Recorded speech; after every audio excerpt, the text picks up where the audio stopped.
이어서 모닝와이드 3부가 방송됩니다. 메이킨 당신의 에너지를 부스트업 시켜주는 느낌 있는 뮤직, 엣지 있는 멘트, 빵빵 터지는 선물, 음악, 재미, 캐릭터, 삼박자 파티. 매일 4시엔 황재성의 황제 파워.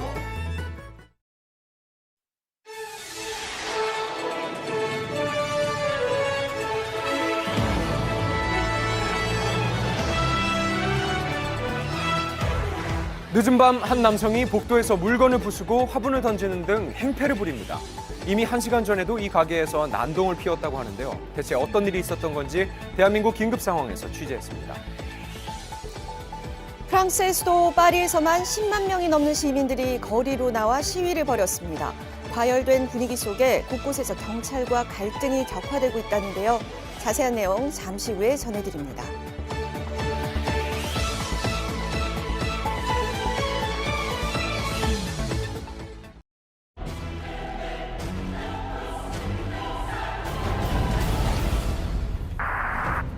지난 2일 인천의 한 주점에서 직원들한테 갑자기 연락이 와가지고 가게에서 큰 싸움이 벌어졌다 해가지고 와보니 가게는 완전 난장판이 돼 있는 거예요. 밤 11시 반경 직원의 다급한 호출을 받고 가게로 달려온 사장님. 내부는 이미 사람들로 뒤엉킨 욕설이 난무하는 상황이었습니다. 그런데 뒤엉킨 와중에도 폭행이 일어나고 그 사이 또 폭행이 반복됩니다. 그러다 한 남성이 맞은편 남성에게 주먹을 날리며 지켜보던 옆 사람이 발길질을 하는데 그야말로 집단 패싸움이 벌어진 겁니다. 한 손님이 술에 많이 취해가지고 다른 팀에게 시비를 걸어서 싸움이 시작됐다고 얘기를 들었어요. 취객의 시비로 시작된 싸움은 다른 손님들에게도 불똥이 튀었는데요. 이러다 사람이 크게 다칠 수도 있겠구나. 저는 오전에 112에 신고를 했죠. 진정될 기미가 보이지 않자 결국 경찰에 신고를 했습니다. 그렇게 약 10여 분 뒤 현장에 도착한 경찰. 그런데 싸움을 시작했던 일행 중 한 남성이 손에 술병을 들더니 그 상태로 사람을 향해서 던지는데요. 너무 위험한데요. 경찰이 도착한 후로도 이들의 폭행은 멈추지 않았습니다. 게다가 경찰이 남성의 팔을 붙들고 제지하는 상황에서도 재차 술병을 들고 위협하는데요. 경찰이 도착한 후로도 상황은 진정될 기미가 없었습니다.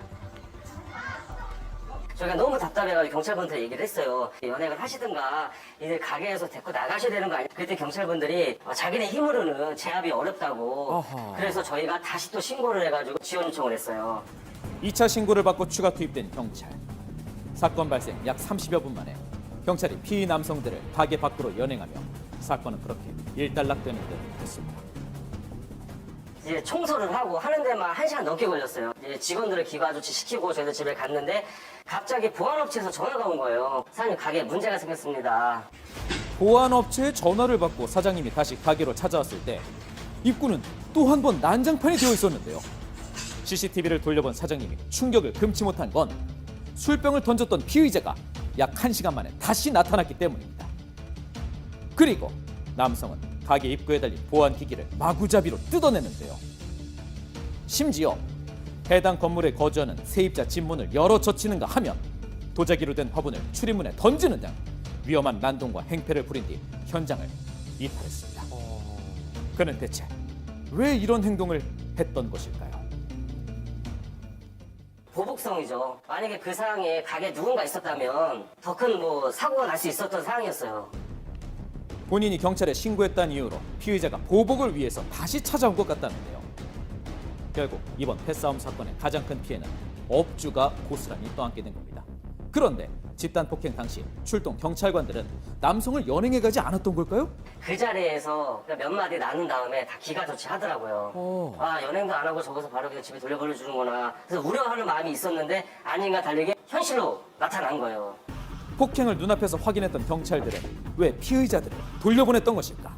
현장경찰관이 현행범 체포를 하지 않고 제지하는 그런 방법을 선택을 한 건데 그 시간은 다소 걸렸지만 제지하는 데는 성공이 됐고요. 3명은 병원 후송한 거고 나머지 2명에 대해서는 임의동행을 요구를 한 거예요. 그 사람들이 거부를 해가지고 그냥 기가 조치를 시켰던 상황입니다. 근데 그 판단이 잘못됐다라고 보는 거죠. 그 영장 없이 현장에서 체포를 뭐 처음부터는 안 한다 하더라도 계속적으로 경찰의 지시에 불응하면서 심지어는 뭐 술병을 들고 때리려고 한다든가 그럴 때는 현행범으로 체포를 했었어야죠. 제압을 하지 않고 뒤에서 뜯어 말리고 하는 행동들이 경찰이 별거 아니구나라고 하는 인식을 갖게끔 했기 때문에 다시 그러한 행위를 했다라고 보는 거죠.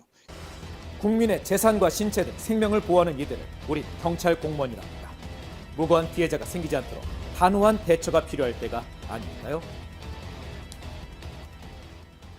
한밤중 경찰들이 주택가 골목을 샅샅이 수색합니다. 그들이 찾는 사람은 누굴까요? 지금 바로 확인하시죠. 지난 15일 새벽 1시경 의정부의 한 식당에선 영업을 마친 직원들이 늦은 식사를 하고 있었다는데요. 바로 그때 소리에 놀란 사람들의 시선이 창밖으로 쏠립니다. 뭐죠? 갑자기 쿵 하는 소리가 나니까 뭐지 했는데 한 몇 초 지나니까 차가 여기 나무에 막혀있더라고요. 식당 앞을 지나던 한 행인이 무언가를 발견하고 다급히 몸을 피하는데 아슬아슬하게 행인이 몸을 피하자마자 웬 승용차 한 대가 인도를 향해서 빠른 속도로 돌진해버리고 말았습니다. 가로등마저 송두리째 뽑힐 만큼 엄청난 충격이었는데요. 사고 직후 다행히 사람들은 무사한 듯 조수석에서 한 남성이 내렸습니다. 그리고 뒤이어 내린 운전자와 동승자 역시 큰 부상은 없는 모습인데요. 아주 태연하게 보험사 전화하면 돼 뭐 이러더니 이게 저희는 그냥 일반 사고구나 했죠. 그들의 행동은 마치 교통사고 처리를 하려는 모습처럼 보였다고 합니다. 그런데 갑자기 분주해지기 시작했다는 이들. 그냥 보고 있었는데 천천히 걷다가 경찰차가 오니까 그냥 갑자기 골목으로 다 튀어들어가니까 뭔가 좀 이상한데요? 네, 보험사를 부르러 가는 건가 싶어 쳐다보는데 경찰의 사이렌 소리가 가까워지자 갑자기 골목으로 방향을 틀었다고 합니다. 그리고 뿔뿔이 흩어지며 전력 질주로 달아나더니 대로변 뒤편에 자리한 주택가 골목으로 빠져나갔는데요. 곧이어 도착한 경찰, 상가 CCTV 영상으로 운전자의 행적을 파악 후 추격에 나섭니다. 수상한 탑승자들의 도주를 막기 위한 한밤의 추격전이 그렇게 잡힐 듯 잡히지 않을 듯 계속 이어졌습니다. 그 사이 간발의 차로 경찰에 피해 달아난 운전자는 현장에서 자취를 감춰버리고 말았습니다. 그런데 사고가 공안 시즌해서 났고 그날 저녁이죠. 한 8시 이때 운전자가 자진해서 출석을 했고요. 자진 출석했을 때 음주 측정했는데 그때는 음주 수치는 안 나왔고요. 도주한 거를 물어보니까 고가의 차량이라서 파손된 거 보고 좀 당황해서 현장을 이탈했다고 진술은 해요. 사고를 낸 외제차가 본인 명의가 아니었기에 당황해 도주했다고 주장하는 운전자. 저쪽 건너편에 바 지인분들이신 것 같더라고요. 오랜만에 만난 사람들끼리 술 한잔 하면서 뭐 얘기하는 그 정도? 2분 정도를 해오시고 그대로 막 엄청 빠르게 슝 가시더라고요. 그래서 그러니까 사고가 있기 전 운전자는 인근 술집에서 술을 마신 동승자들을 태우고 위태롭게 휘청이며 고개 운전을 이어가더니 불과 1, 2분 만에 대형 사고를 내고 말았던 겁니다. 그런데 그 후에도 소지품을 챙기거나 일행과 흩어지는 등 석연치 않은 모습을 보인 운전자. 이번 사건 같은 경우에는 보험 처리로 마무리될 수 있는 그런 간단한 사안이었습니다. 그런데 이 경우에는 당황해서 도주한 모습이라고는 볼 수가 없을 것 같고 동승자와 어떤 상의도 하고 주변을 배회하면서 소지품을 챙기는 걸 봤을 때는 뭔가를 숨기고자 하는 목적하에서 도주한 것이 아닌가 그런 생각이 좀 들었습니다. 현재 경찰도 운전자의 음주운전 여부를 확인하기 위해 수사를 계속 이어나간다고 합니다. 부디 이 의혹들이 명명백백 밝혀지게 저희도 끝까지 지켜보겠습니다. 지난 수요일 오전 구리의 한 건설 현장에서 발생한 사고.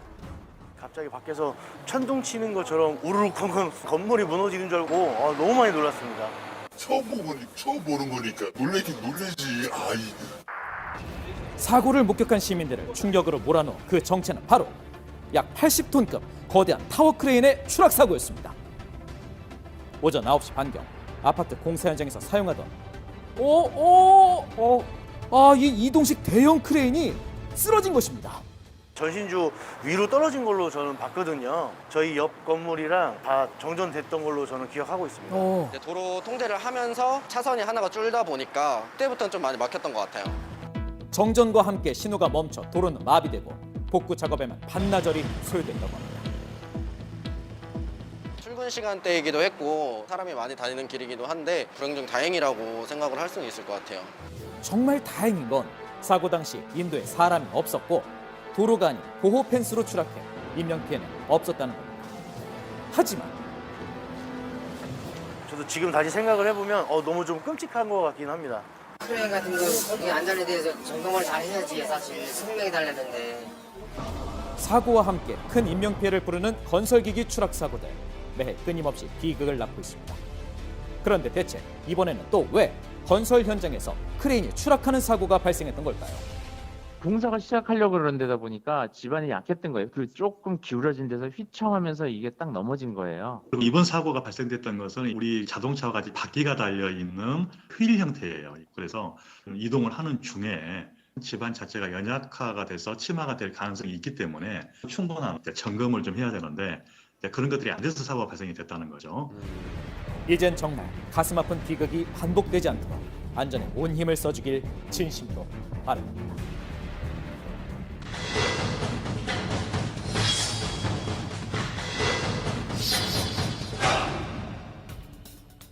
자신도 모르는 사이에 내 집 주소가 아무 연고도 없는 지역으로 바뀌어 있다면 어떨까요? 그런데 최근 이런 일이 실제로 일어났다고 합니다. 어떻게 된 일인지 날에서 취재했습니다. 얼마 전 힘들게 구했던 전셋집에서 황당한 일을 겪었다는 피해자. 제가 이제 결혼하기 위해서 인터넷 부동산이랑 이런 것도 알아보게 보다가 이제 3월 28일 날 지금 현재 사는 집으로 전입 신고가 됐는데 집주인이 화재보험 들어야 된다, 신분증이 필요하다 이제 요청이 들어왔어요. 그래갖고 저도 일단 신분증 사본을 줬고. 자, 입주 후 6개월이 지나고 보험 가입을 위해 신분증을 보내달라고 했다는데요. 그 후 집 비밀번호까지 추가로 요청을 했다고 합니다. 보고 한다고 해서 혹시 집 좀 한두 시간 정도 비워주실 수 있어요? 저희가 있을 때 그래도 보는 게 좋죠. 이게 평일에만 되고 제일 빠른 게 금요일이라 해서. 화재 보험을 위한 내부 현장 확인이 그 이유라고 했다는데요. 그런데 이제 10월 7일 날 이분이 왔다 간다고 이제 이야기는 했었고 제가 10월 9일 날 일요일 날 우연찮게 등기를 뗐는데 제가 울산에 갑자기 있더라고요. 그 전입신고가 울산으로 되어 있더라고요. 자, 우연찮게 발급한 주민등록 등본을 보니 자신의 주소가 엉뚱하게 울산으로 돼 있었다는 겁니다. 피해는 이뿐만이 아니었는데요. 제가 전입신고가 어디론가 저도 모르게 돼버리고 혹시나 해서 떼보니 이제 저당이 잡혀있던 거죠. 같은 날 불안한 마음에 발급한 등기부 등본에는 건물의 근저당까지 잡혀 있었다고 하는데요. 집주인에게 어떻게 된 일인지 물어봤다는 피해자. 제가 애기 혼자 키우기도 힘든데 돈도 없고 그래서 너무 급해서 그러는 게 안 되는 건 알지만 제가 담보대출을 받았어요. 정말 죄송합니다. 사정상 돈이 필요했다는 이유로 대부 업체에게서 주택담보대출을 받기 위해 전세권이 없는 것처럼 서류를 꾸민 겁니다. 자신도 모르는 사이에 아무런 연고도 없는 울산으로 전입신고가 돼 있었던 피해자. 이게 과연 어떻게 된 일일까요? 자, 이번 사건의 입장을 직접 들어보기 위해 집주인을 찾아가 봤습니다. 계세요. 하지만 만나볼 수는 없었는데요. 그렇다면 이 전입신고가 된 울산의 주소지를 찾아가 보면 관련된 이야기를 들어볼 수 있지 않았을까요? 자, 이곳이 바로 피해자가 전입신고가 되어 있는 울산의 주소지인데요. 해당 건물은 아직 분양이 채 다 끝나지도 않은 새로운 오피스텔 건물이었습니다.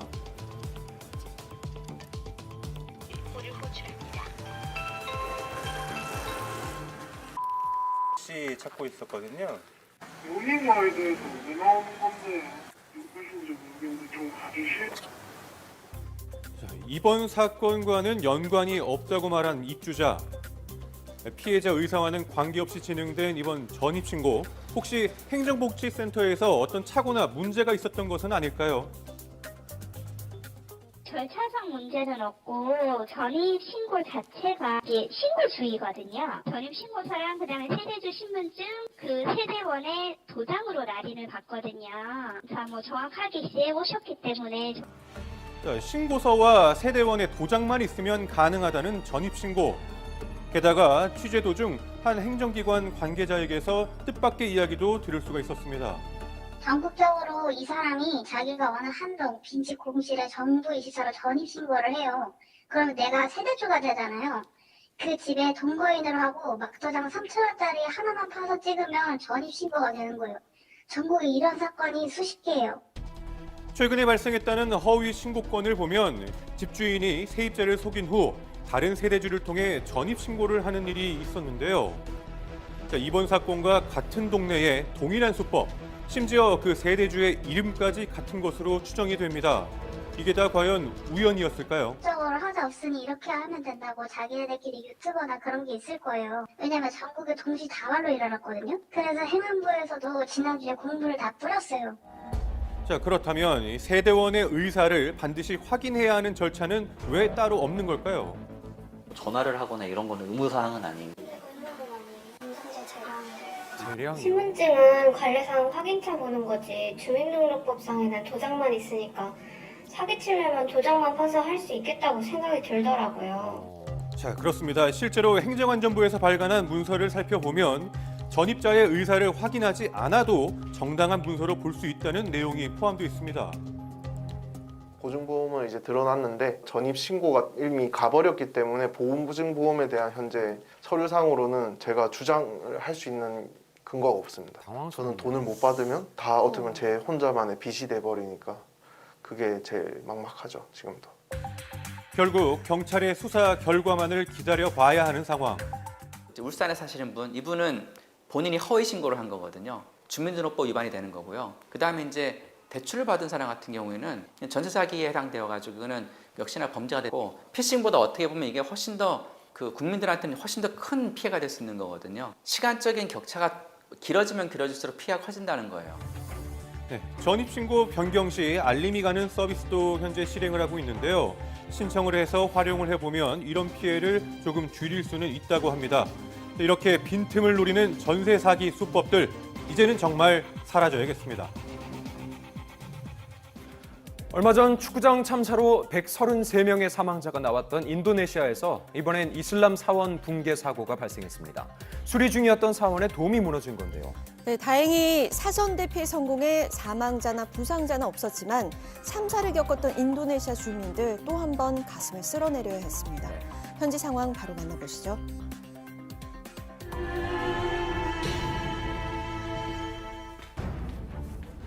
축구장 참사로 비탄에 빠져 있었던 인도네시아. 지난 19일 수도 자카르타에 있는 한 이슬람 사원이 마치 녹아내리듯이 무너지기 시작했습니다. 순식간에 자취를 감춰버린 대형 돔. 인근에는 건설 노동자와 방문객들이 사원 보면 있었는데요. 위쪽에 이제 돔이 있거든요. 그러니까 약간 좀 아치형으로 된 돔 같은 게 있는데 그게 좀 노후가 돼서 보수 공사를 하고 있었는데 그 아스팔트가 거기서 이제 전기가 누선이 돼가지고 스파크 터지면서 화재가 일어났다고 그러더라고요. 이 뜨거운 불길 때문에 돔을 지탱하던 철근이 녹아버린 거죠. 결국 철근이 휘며 붕괴한 사원. 다행히 화재가 먼저 발생하면서 사원 방문객들과 건설 노동자들은 붕괴 전에 대피에 성공했습니다. 그 덕분에 사고가 인명피해로까지 이어지지는 않았는데요.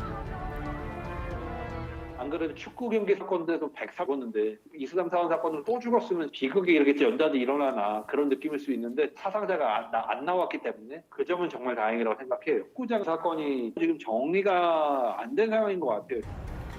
지난 1일 축구장 관객 난동으로 최루탄까지 동원해서 강경 진압했던 인도네시아. 하지만 이를 피해 도망치던 사람들이 압사하면서 무려 133명이 사망한 대참사로 이어졌죠. 이 사건의 원인이 경찰의 과잉 진압이라는 목소리가 커지고 있는 가운데 정부가 해당 경기장을 부수고 재건하겠다고 발표하면서 논란은 커졌습니다. 말이 안 된다는 반응이 더 커요. 경기장이 참사가 일어난 그 이유가 최루탄 때문인 건데 경기장을 부수고 넘어가려고 하는가 시민들 입장에서는 좀 어이가 없다는 거죠. 유가족들의 의혹을 풀어줄 단서마저 매몰될 수 있는 상황. 심지어 경찰 역시 진압 과정에 대해 별다른 해명은 내놓지 않고 있는데요. 경찰들도 최루탄을 쏜 이유가 그렇게라도 하지 않았으면 아수라장에 됐을 수도 있고 하니까 자기의 본연의 임무를 충실했다 그거죠. 그런 문제 때문에 한쪽이 너무 엄청 잘못됐다라고 막 100% 단정 지을 수 없는 애매한 상황인 거죠.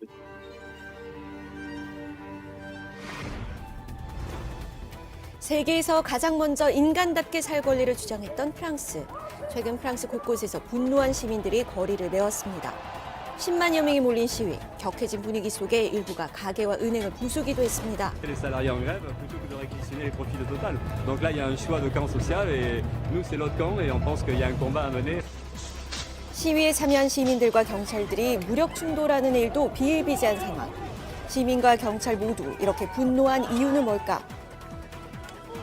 네, 사실 이제 프랑스 시위는 전통적으로 좀 과격하기로 유명했었어요. 올 코로나 기간 동안에는 그래도 좀 평화로운 시위가 좀 이어졌었지만 이번에는 아무래도 자신들의 생존권과 관련된 시위다 보니까 조금 더 이 사람들의 감정이 격해진 게 아닐까라고 생각합니다. 코로나19 신규 확진자는 소폭 줄어들었지만 여전히 팬데믹의 여파에서 벗어나지 못한 프랑스. 게다가 러시아와 우크라이나의 전쟁까지 겹치며 물가가 치솟고 있는데요. 오르는 물가에 비해 임금은 동결되면서 먼저 정유사가 대규모 파업에 돌입했습니다. 이에 주유소의 기름이 순식간에 바닥났는데요. J'habite assez loin, j'habite dans le banlieue. Le banlieue, bon, il n'y en a pas du tout. Bon, là, je suis venu jusqu'à Paris 12e pour une orientation comme je suis coursier. Bon, il me faudrait l'essence pour travailler. Voilà, tout simplement. 주유를 위해 4시간을 기다리거나 시민들 간 다툼이 벌어지는 등 갈등이 커지고 있는 상황. 현재 정유소 파업은 일부 해제됐지만 철도와 교육 등 다른 분야의 파업으로도 확대되고 있는데요. 이게 뭐 프랑스만의 문제는 아니고 국제적인 어떤 정세 때문에 이런 경제적 어려움이라든가 이런 것들이 있는데 하루빨리 이제 국제 정세가 좀 안정돼가지고 프랑스에 살고 있는 우리 교민들이라든가 프랑스 국민들도 안정된 삶으로 좀 돌아왔으면 좋겠다라고 하는 그런 바람을 갖고 있습니다. 세계에서 가장 긴 정치 역사를 가진 나라 영국. Perhaps quite a few who will also be disappointed. And I want you to know how sad I am to be giving up the best job in the world. 수많은 논란을 일으켰던 보리스 존슨 전 총리의 자진 사퇴에 이어서 지난달 새 총리가 취임했습니다. 영국 국민들이 정부에 대한 신뢰나 그런 것도 많이 떨어진 상태일 거 아니에요. 보리스도 사임하고 그 다음에 더 좋은 좀 제대로 된 문제 해결을 하는 정책을 좀 내놓기를 엄청 기다리고 있던 상황인데 당선되자마자 내놓은 정책이 너무 터무니없고 막 오히려 역효과가 난 거죠. I will get Britain working again. I have a bold plan to grow the economy through tax cuts and reform. 하지만 취임 초기부터 많은 난관에 봉착했던 새 총리. 영국의 물가 상승률은 약 40년 만에 최고치를 기록 중이었는데요. 인플레이션을 해결하고자 고소득자의 사업을 장려하기 위해 세금을 파격적으로 줄여주는 감세안을 발표했습니다. 하지만 전 세계적인 경기 침체 상황 속 현실과 잘 맞지 않는 정책이라는 비난이 나라 안팎으로까지 이어지자 곧바로 해당 정책을 전면 철회했는데요. 순식간에 총리에 대한 신뢰가 무너진 상황. Everything she said has been a complete U-turn at best or a lie at worst. 결국 의회와 국민의 비난에 재무장관이 경질된 것에 이어서 새 총리의 측근으로 알려진 내무장관까지 50일을 넘기지 못하고 사임하며 영국 내각은 크게 흔들렸습니다. 45p tax cut, gone. Corporation tax cut, gone. 20p tax cut, gone. 2-year energy freeze, gone. Tax-free shopping, gone. Economic credibility, gone. And her supposed best friend, the former Chancellor, he's gone as well. They're all gone. So why is she still here? I am a fighter and not a quitter. I have acted in the national interest to make sure that we have economic stability. 총리직에 굳건한 의지를 관철했던 리즈 트러스 총리. 하지만 나흘 뒤인 지난 20일 충격적인 발표를 했죠. I cannot deliver the mandate on which I was elected by the Conservative Party. I have therefore spoken to His Majesty the King to notify him that I am resigning as leader of the Conservative Party. 유구한 영국의 정치 역사 속에서 양배추가 상하기까지의 짧은 기간조차 버티지 못한 총리라는 비난이 이어지고 있는 상황. 역사상 최단기 총리가 남긴 혼란은 이뿐만이 아닌데요. 재임 기간을 7주도 채 채우지 못했지만 매년 한화로 약 1억 8천만 원의 연금을 받을 수 있다는 사실에 시민들의 분노가 커지고 있습니다. 진짜 나라가 망하려나? 약간 이런 생각도 들었고, 사임하기 한 3일 전까지만 해도 사임을 안 할 것처럼 얘기를 했었거든요. 근데 갑자기 사임을 해버린 거예요. 너무 황당했어요. 왜냐면 기간도 안 된다. 약간 그 안에 끝나버린 거다. 이게 말이 되냐. 게다가 갑작스럽게 공석이 돼버린 총리직의 새 후보로 사임한 지 겨우 석 달 된 보리스 존슨 전 총리까지 거론되고 있는 상황. 하지만 그 역시 재임 기간 동안 봉쇄령 중 관저 음주 파티를 진행했다는 의혹이 결정적인 원인이 돼 임기를 다 채우지 못하고 불명예 퇴진했죠. 오늘 중에 후보 등록을 마치고 이달 말에는 새 총리를 선출하겠다고 밝힌 영국. 진짜 영국의 최대 수치일 것 같아요. 이렇게 문제 많다고 퇴출을 당한 거잖아요, 거의. 만약에 보리스가 돌아온다. 그것까지 만약에 실제로 일어난다면 영국 정치 자체가 전 세계적으로 놀림감이 되지 않을까 그렇게 생각합니다. 또다시 비어버린 영국의 총리실. 과연 어떤 후보가 영국의 공백과 혼란을 잠재울 수 있을까요? 코로나19 이후 새로운 문제에 직면한 미국. 조지아주의 한 도로 위로 차량들이 모여들었습니다. 이곳은 다름 아닌 무료 급식소인데요. 무려 4시간을 기다려 음식을 받아가는 사람들. Absolutely no idea how many people are suffering in silence. Double and triple. I paid 85 cents a dozen at Lidl for eggs, and now they're $3. It's crazy. 빈곤층 개념 자체가 좀 많이 넓어진 것 같긴 해요. 코로나가 시작해서 이제 가게들이 문을 닫으면서 사람들이 직업을 잃고 노숙자들이 많이 생겨나고 그러다 보니까 물건을 살 수 있는 능력들이 많이 없어지고 이런 식으로 계속 악순환이 되고 있는 것 같아요. 팬데믹 이전과 비교해 330만여 명이 빈곤층으로 전락한 상황. 게다가 코로나19로 인한 경기 침체로 식료품 가격마저 전년 동월 대비 13% 증가했습니다. 결국 무료 급식에 의존해야만 하거나 집을 잃은 사람들이 급격히 늘었는데요. 계속 쭉쭉쭉 올라왔었던 것 같은데 이제는 정말 가격을 봤을 때 약간 충격적일 수 있는 그 단계가 된 게 지난 한 3개월 정도 떡볶이 하나에 김밥 2개 시키는 한국 돈으로 한 7만 원, 8만 원 정도 되는 거죠. 집에서 요리를 해서 먹을 식자재조차도 마트에 가면 물가가 많이 올라 있으니까 기름값도 정말 많이 올랐어요. 시민들의 관심은 이 지난한 경기 침체를 해소해줄 지도자 선출로 쏠렸습니다. 오는 11월 8일 중간선거를 앞두고 투표에 대한 뜨거운 관심이 있는 상황.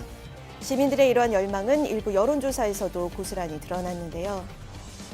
현재 중간 선거가 바로 앞에 있어서 그런지 더 많은 보수를 얻기 위해서 거의 한 10조 원에 이를 정도로 민주당하고 공화당이 광고비를 썼다고 하더라고요. 선거가 과열 양상을 띠고 있는 것 같습니다. Between the MAGA Republican platform, who have embraced extremism and the big lie, Democrats, independents, and mainstream Republicans who believe in the rule of law.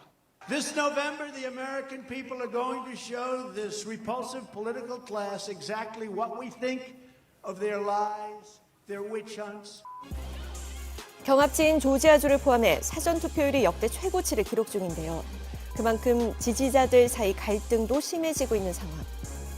중간 선거를 통해서 좋은 정책을 결정할 수 있는 상원 의원, 하원 의원들이 뽑혀가지고 전반적으로 좀 사회에 도움이 됐으면 하는 바람이 있어요. 그 어느 때보다 경제난 해결에 대한 시민들의 기대가 커진 가운데 미국이 어떤 결과를 얻게 될지 주목됩니다.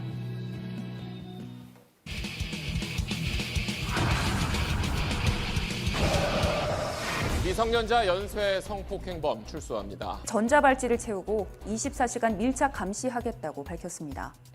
죄송합니다. 이제 손 씻고 조용히 살겠습니다.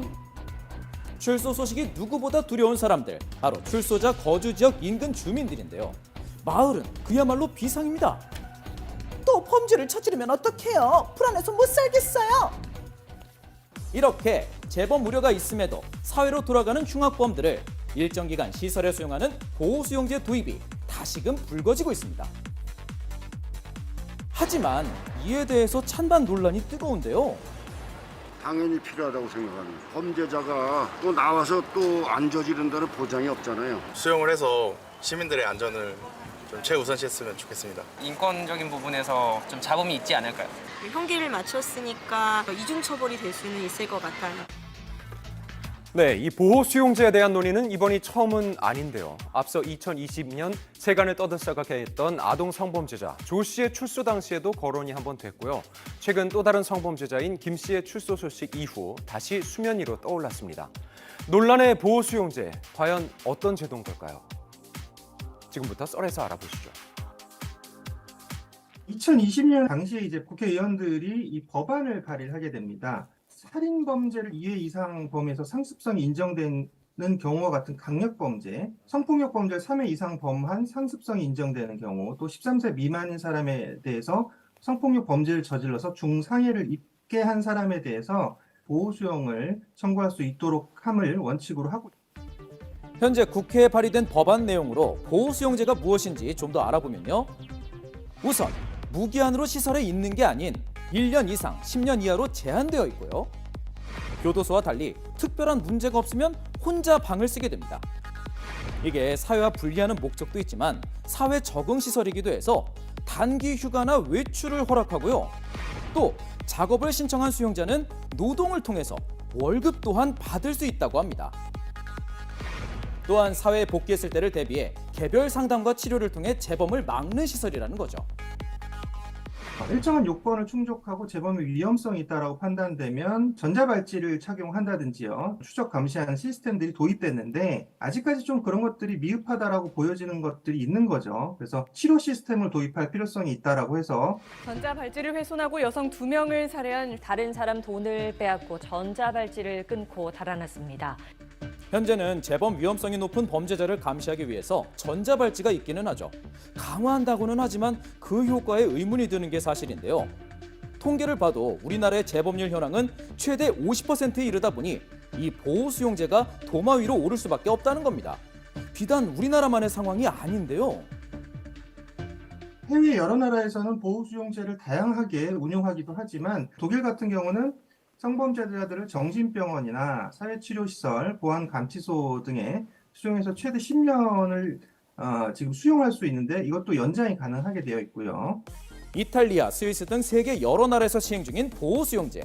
조금씩 차이는 있지만 재범 위험이 사라졌다 판단될 때까지 충분한 기간을 거쳐 시설에 수용시킬 수 있다는 건 동일하네요. 이 핵심이 무엇이냐면 어떻게 이 사람들을 사회에서 격리시키는, 분리시키는 그런 방안들을 마련해 놨다는 거죠. 과거에도 보호 감호제라는 유사한 제도가 있었지만 인권 침해 논란 때문에 2005년에 폐지된 바 있죠. 보호 수용제가 도입된다면 과거와 같은 문제가 되풀이되지 않을까 우려하는 목소리도 나오고 있는 상황입니다. 자, 그렇다면 보호 수용제 과연 도입하는 게 정답일까요? 지금부터 썰을 풀어보죠.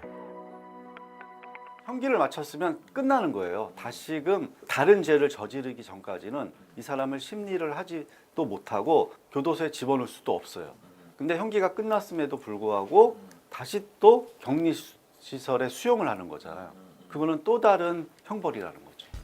주어진 형이 끝나면 법적으로 더 이상 범죄자가 아닌데 다시 시설에 격리시키는 건 이중처벌, 즉 법에 어긋난다는 거죠. 아니 그건 아니죠. 도박에 중독됐다고 쳐요. 중독된 사람은 끊을 수가 없는 거예요. 그만큼 힘들다는 얘기예요. 이 얘기는 처벌이 아니라 치료가 필요하다는 그런 뜻이기도 해요. 형벌이 아니라 치료의 목적이고 우리나라에는 병과 처분이라고 그래요. 병과 처분할 수가 있거든요. 하나의 죄에 대해 같은 처벌은 내리지 못하지만 다른 처벌은 동시에 내릴 수 있다. 이겁니다. 자, 그러니까 보호 수용은 수감되는 것과 별개로 형벌의 목적이 아니라 사회와 분리된 시설에서 수용자를 교화하는 치료 목적이 더 크기 때문에 문제가 없다는 거죠. 사회보장법이 없어지면서 치료감호법을 들어왔는데 치료감호법의 목적은 성범죄자, 마약범죄자, 재범 가능성이 높은 범죄자를 치료하자는 거예요. 치료감호법 잘 응용하면 돼요. 그런데 말이죠. 지금 이 보호수용과 유사한 치료감호법은 이미 존재합니다. 심신장애의 경우 2년, 소아기호증 같은 성적 정신장애일 경우는 최대 15년까지 시설에서 치료받게 할 수 있는 제도인데요.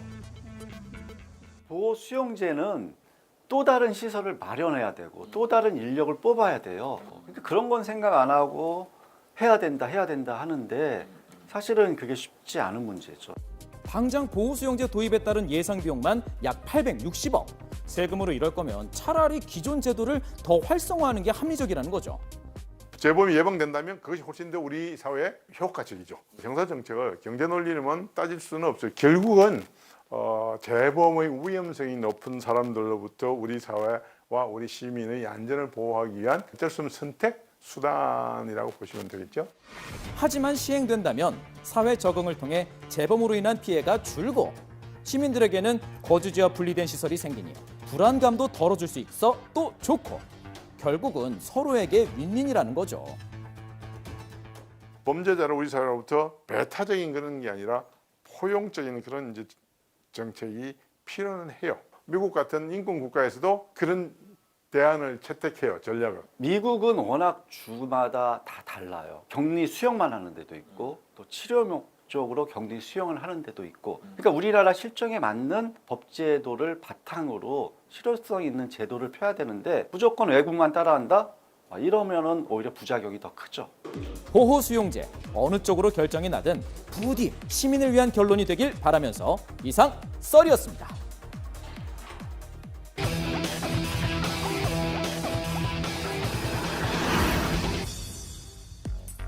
눈썹, 눈 점막, 입술, 헤어라인까지 그야말로 다양한 부위에서 포착되죠. 꽤 많이 하시는 시술 중에 하나잖아요. 그래서 워낙 많이 하고 있긴 하니까. 거의 다 하신 것 같아요. 과거의 불량한 이미지를 벗은 지는 꽤 됐습니다. 요즘은 남녀노소 나이 불문 미용을 위해 혹은 개성을 뽐내기 위해 이른바 반영구 화장을 하는데요. 이제 그 모습을 어렵지 않게 찾아볼 수 있죠. 그런데 문신에 사용되는 색소에 대해서는 얼마나 잘 알고 계시나요? 피부 속 깊이 침투되지만 그 안전성에 대해서는 딱히 생각해 본 적이 없는 것 같은데 소문은 참 무시무시합니다. 그 수요가 많은 만큼 소문의 진상을 확인해 보기로 했는데요. 그러려면 살갗에 색을 입히는 원리부터 이해할 필요가 있겠네요. 만년필 생각하시면 되거든요. 만년필 끝에 그 잉크 묻혀가지고 쭉 쓰는 거잖아요. 시술하는 바늘 끝에 이 염료를 묻혀가지고 꾹 찌르는 건데 이렇게 무언가를 통해서 이렇게 외부에서 들어가는 거잖아요. 근데 그게 색을 사용하는 염료잖아요. 그건 기본적으로 화학물질이죠. 네, 그래서 이 화학물질이 피부 속에 들어와서 영구 또는 반영구로 피부 속에 있는 거잖아요. 바늘로 찌른 부위에 색소를 넣어주면 적어도 몇 년간은 그 색이 유지되는 거죠. 그렇다면 그동안 색소는 어디에서 어떻게 머물러 있을까요? 몸에 해롭진 않을지 새삼 그 성분도 궁금하고 걱정되는데요. 피부가 표피, 진피, 피하지방으로 되어 있는데 진피까지 들어가면 이게 문신이 되는 거고요. 피부 깊숙이까지 스며들어 상당 기간 유지될 수 있다는 거죠. 들어간 성분이 더 중요해 보이는데요. 다만 마음에 걸리는 게 있다면 색이 환하고 강렬할수록 화학물질을 더 많이 포함하고 있다는 소문. 이게 사실이라면 화학물질이 진피층까지 들어가겠네요. 수은 같은 경우는 붉은색을 내고 크롬 같은 경우는 이제 초록색을 내는데 그런 색을 발색하기 위한 그런 염료가 증금석이 좀 많아요. 금속. 철 녹슨 거 생각해 보시면 색깔이 빨간색도 있지만 약간 뭐 주황색 계통도 있고 철이 산소하고 어떻게 결합되어 있느냐에 따라서 노란색, 빨간색, 검은색. 그러니까 앵두 같은 빨간 입술에도 한 듯 안 한 듯 옅은 갈색빛의 눈썹에도 중금속이 쓰였을 수 있다는 것. 아름다운 장미에 가시가 있는 것처럼 약간의 중금속, 고운 발색을 위해서는 모르는 척 넘어가야 하는 걸까요? 중금속은 제일 문제가 들어오면 안 나갑니다. 쌓인다는 거죠. 체내에 들어와서.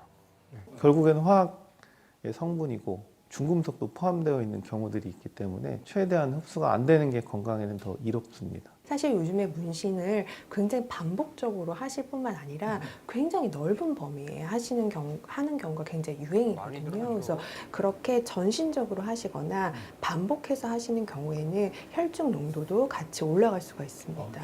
네. 단순히 피부만 문제는 아닐 듯한데요. 만에 하나 중금속이 포함된 제품으로 문신을 새기면 어떤 문제 직면하게 될까요?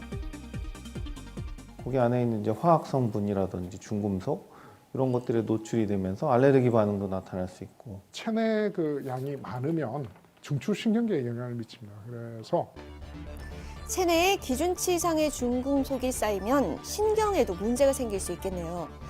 그래서인지 언제부턴가 수상한 변화가 감지되고 있다는데요. 바로 색소를 넣는 깊이가 그 전보다 훨씬 얕아진 겁니다. 표피층은 우리가 때 벗기면은 각질층이 떨어져 나오면서 점점 옅어져요. 그래서 시간 지나면 뭐 재시술을 해야 될 수도 있고 장단점은 있죠. 표피와 진피 사이에 색소를 주입하면 비교적 안전한 대신 지속 기간은 더 짧아질 수밖에 없다는 거죠. 염료 이제 자극도 있을 거고 시술하는 과정 중에 그렇게 해서 염증을 유발하는 경우도 있거든요. 얕아진 시술 깊이에도 불구하고 수포가 돋아나거나 통증을 느낄 수도 있다는데 실제 여러 차례 시술을 받아온 여성에게 자세한 이야기를 들어봤습니다. 일단 눈썹 숱이 없어가지고 좀 화장을 안 한 상태에서 있으면 눈썹 자체가 잘려 있고 하니까 조금 너무 그때마다 그리는 것도 되게 좀 귀찮기도 하고. 하지만 자신감은커녕 부작용만 겪었다는데요. 두세 번 정도 했는데 대칭이 안 맞아가지고 또 하게 되더라고요. 그래서 반복된 시술은 결국 잔흔을 남겼고 지금은 문신 제거를 고민 중이라고요. 살색 같은 걸로 지우고 그 위에다가 약간 더 높게 약간 됐는데 그러다 보니까 이게 잔흔이 남아가지고. 그녀처럼 문신 제거를 위해 병원을 찾는 사람은 생각보다 꽤 많다고 하는데요. 하지만 그보다 더 큰 문제는 사실 따로 있다고요. 소위 말해서 이제 아이라이너 이제 문신을 하시는 분들은 여기 눈썹 요 앞쪽을 하는 거여서 이론적으로는 너무 깊숙하게만 들어가지 않으면 사실 뭐 마이봄샘을 자극하진 않을 수는 있는데 경우에 따라서는 진짜 너무 깊숙하게 해가지고 이 마이봄샘까지 사실은 하는 분들도 있거든요. 차마 말씀드리기도 어렵고 그런 분들은 굉장히 안 좋죠. 그래서 지방을 분비하는 마이봄샘. 그 기능이 저하되면 눈 건강에도 빨간불이 켜지죠. 이 시술 중에서 손상을 받게 되면 그럼 사실은 건조증이 생길 수 있는 거고. 아이라인 문신과 마이봄샘 기능 이상의 상관관계는 대한안과학회지를 비롯해 여러 학술지에서도 다룬 적이 있는데요. 문제는 이게 다가 아니라는 겁니다. 몸에는 이제 이런 정상균들이 있는데 그 정상균이 눈꺼풀에서는 가장 많은 게 속눈썹이거든요. 이 수술도 어쨌든 눈꺼풀 수술이고 이 속눈썹을 건드리고 균이 제일 많은 데를 건드리기 때문에 감염이나 이런 거에 위험도는 있을 수 있죠. 시술 과정에 별 문제가 없었다고 해도 우리 몸에 정상적으로 존재하는 세균인 상세균 감염이 원인이 돼 위험한 순간을 맞을 수 있다는 거죠. 아무래도 이게 피가 나잖아요. 병원에서처럼 이제 아주 멸균 소독을 해야 돼요. 그냥 알코올로 이렇게 닦아주고 이래서는 어떤 혈액으로 전파되는 여러 가지 어떤 감염성 질환을 억제할 수가 없습니다. 세균 감염이라든지 비형 감염, C형 감염, 바이러스성 질환에 감염될 가능성도 있고요. 이런 여러 가지 이유로 반영구 화장은 현재 의료 행위로 간주되고 있는데요. 이때 사용하는 색소도 중요할 수밖에 없습니다. 유럽에서는 이미 문신 용도의 색소를 엄격하게 규제하기 시작했죠. 반영구 화장을 비롯한 모든 문신 시술에 신중해야 할 또 다른 이유도 있습니다. 사실 문신을 한 번 하는 것은 사실 하루면 끝나죠. 몇 시간이면 끝나지만 문신을 제거하는 것은 1년 이상이 걸리게 됩니다.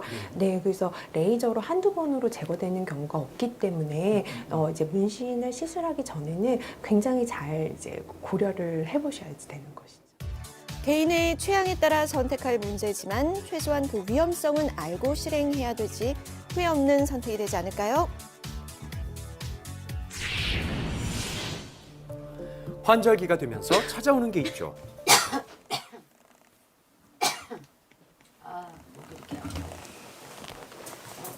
계속 나오는 장기침 때문에 주방으로 향한 그녀가 찾은 건 바로 뜨끈한 차. 기관지가 안 좋고 해서 목도 좀 따뜻하게 보호할 겸해서 그냥 좀 한 잔 마시려고요. 평소 잦은 감기 치레와 예민한 기관지 때문에 목의 통증을 자주 느낀다는 채연 씨. 그러다 보니 이맘때가 되면 더욱 목 관리에 신경을 쓴다고요. 따뜻한 녹차 한 잔 마셔. 따뜻할 때 마셔줘야. 지금 목이 아프다며. 코로나도 걸렸었고 또 이제 날씨가 되게 환절기다 보니까 지금 더 안 좋아지는 것 같아요. 환절기만 되면 기관지가 안 좋아졌는데 코로나에 걸린 이후 더 심해졌다고 합니다. 그럴 때마다 뜨거운 차를 마시지만 사실 목에 좋은 습관은 아니라고요. 따뜻한 물을 챙기신다고 온도가 너무 높아버리면 식도에 손상의 위험이 있거든요. 녹차나 홍차는 카페인 함유량이 꽤 되거든요. 마시면 마실수록 좀 탈수가 일어나는 경향도 있을 수 있기 때문에 목에 더 안 좋을 수가 있습니다. 체온과 비슷한 30~40도 정도의 미온수를 마시는 것과 더불어 수시로 환기시켜주며 적정한 습도를 맞춰주는 게 더 효과적이죠. 장을 보러 시장에 들른 채연 씨. 그녀의 이목을 끈 건 다름 아닌 배인데요. 목이 좀 안 좋아서 그런데 배가 지금 좋은가요? 그렇죠. 배는 이제 그쪽으로는 건강에는 아주 좋은 거죠. 배는 목 건강에 도움이 될까요? 배는 수분이 풍부하고 기침, 가래 등 기관지 질환 완화에 도움을 주는 루테올린이 많고요. 또한 플라보노이드의 항산화 효과와 단백질 분해 요소에 의한 소화 촉진 작용으로 특히 요즘 같은 환절기에는 배를 꾸준히 드시면 기관지 건강에 도움을 줄 수 있습니다. 비슷해 보이지만 좋은 배를 구별할 수 있는 방법이 있죠. 배는 이렇게 색 진한 것보다 이렇게 전체적으로 맑은 색 나는 게 물건이 더 좋은 거고요. 조금 겉면이 까칠까칠한 게 식감이 더 좋고요. 감사합니다. 맛있게 드세요. 집으로 돌아온 채연 씨. 하지만 걱정이 있는데요. 먹어봐. 맛으로 먹는 게 아니라 건강 생각해서 목이 안 좋으니까. 딸 역시 기관지가 안 좋다고요. 까칠까칠한 배 식감이 싫어요. 이렇게도 해보고 갈아서도 먹이려고 해도 안 먹을래서 저도 어떻게 할지 모르겠어요. 채연 씨의 고민을 해결해주기 위해 요리 연구가 김선영 씨가 나섰습니다. 배를 활용한 다양한 요리가 있다는데요. 사실은 생각만 약간 전환을 하면 배도 훌륭한 식재료 가능하거든요. 제가 오늘 차근차근 알려드릴게요. 네. 첫 번째 요리는 배 불고기 찜입니다. 양념을 위한 간장과 다진 마늘, 그리고 고기와 배를 준비하고요. 배는 윗동을 잘라서 속을 파내줍니다. 이게 오늘 껍질까지 다 드실 거예요. 혹시 이런 농협 성분도 이런 것도 있는 거 있을 수 흐르는 물에만 3분에서 5분 정도 담가두시면 안전하게 제거가 된다고 합니다. 파낸 속은 배 즙을 내서 양념과 함께 재운 뒤 익혀주죠. 속을 비웠던 배 그릇에 넣어주고 전자레인지에 10분 돌려주면 되는데요. 달달한 과즙으로 건강한 단맛을 살린 풍미 가득 배 불고기찜 완성. 자, 다음은 가을 제철 대하와 배의 조합. 소스는 참깨 소스가 가장 잘 어울리는데요. 배는 은행잎 썰기로 썰어줍니다.